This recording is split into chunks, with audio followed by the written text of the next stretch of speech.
মৃত্যু এমন এক জিনিস যেটা বাবার কাঁধে সন্তানের লাশ উঠায়, দাদার কাঁধে নাতির লাশ উঠায়।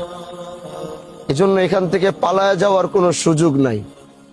এই রাস্তাটাকে সুন্দর করার সুযোগ আছে। এই রাস্তাটাকে আল্লাহর দেওয়া বিধান মেনে এই মৃত্যুর রাস্তাটাকে জান্নাতের রাস্তা করার সুযোগ আছে। আজকে তাকে কবরে ফেলে আসার পরে আজ তার সন্তান, তার আত্মীয় স্বজন কেউ তাকে রাখতে চাচ্ছে না। এজন্য বাড়ির থেকে নামায় দিছে। যেই ঘর এত মায়া করে বানিয়েছিল, আর সেই ঘরটা তাকে আটকাতে পারে নাই। যে সন্তানটার জন্য নিজের পায়ের জুতা হয়তো বাবারা ছিঁড়া গেলে তালি দিতে দিতে মুচি মাঝে মাঝে জিজ্ঞাসাই করে ফেলে, ভাই জুতাটা পাল্টান না, এই এক জুতার কত তালি লাগাবেন? বাবারা সেদিন বলেছিল, জুতার তালি লাগাইতে যে খরচটা, এটা আমি সামর্থ্যের ভিতরে আছে, কিন্তু নতুন জুতা আমি পরবো কেন? আমার কলিজার টুকরা সন্তানটাকে পরাবো। এক জামায় সেলাই দিতে দিতে জামায় শিলা দেওয়ার আর জায়গা থাকে না।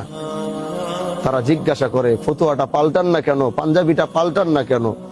বাবার মনে ওই চাওয়াটাই থাকে, নিজে না পাল্টায় ওই টাকা দিয়ে আমার সন্তানটাকে পরাবো।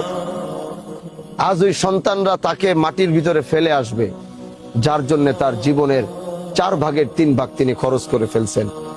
আজ কোন সন্তান এরকম পাওয়া যাবে না, বা তার কোন সন্তান আজ কবরে দাঁড়ায় বলবে না যে আমার বাবার সাথে আমার কবর দাও, আমি এই কবর থেকে উঠবো না। পৃথিবীর এরকম কোন সন্তান আজও জন্মগ্রহণ করে নাই। তার মানে সবাই তারে তাড়াহুড়া করতেছে, আমরাও এখন তাড়াহুড়া করতেছি কোন রকম জানাজার নামাজটা পড়েই তারে গিয়ে খালি মাটির নিচে ফালায়া যার যার জায়গায় সে চলে যাবে। নিথর এই দেহ একাকী ওই কবরের মধ্যে পড়ে থাকবে।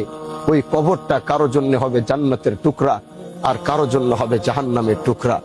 এজন্য ভাই আমার, বাহাদুরি বাদ দাও, সব অহংকার বাদ দিয়ে আজ এই সাদা কাফনের দিকে তাকাও, আর আমার নিজের কাপড়ের দিকে তাকাও। আজ আমি কালো শেরওয়ানি পরে আসছি, আপনি সুন্দর একটা জ্যাকেট লাগাইছেন, কেউ সুন্দর একটা ওয়েস্টকোট লাগাইছেন, কেউ সুন্দর একটা শার্ট লাগাইছেন।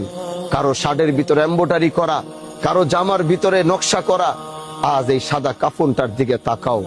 আল্লাহর কসম, আমি হানজালার এই মুহূর্তে মৃত্যু হয়ে গেলে সাথে সাথে আমার এই কালো এই শেরওয়ানিটা খুলে ওই কাপড়টাই আমাকে পরাবে, যে কাপড়ের ভিতরে না কোনো রং আছে, না কোনো ঢং আছে, না কোনো সেলাই আছে।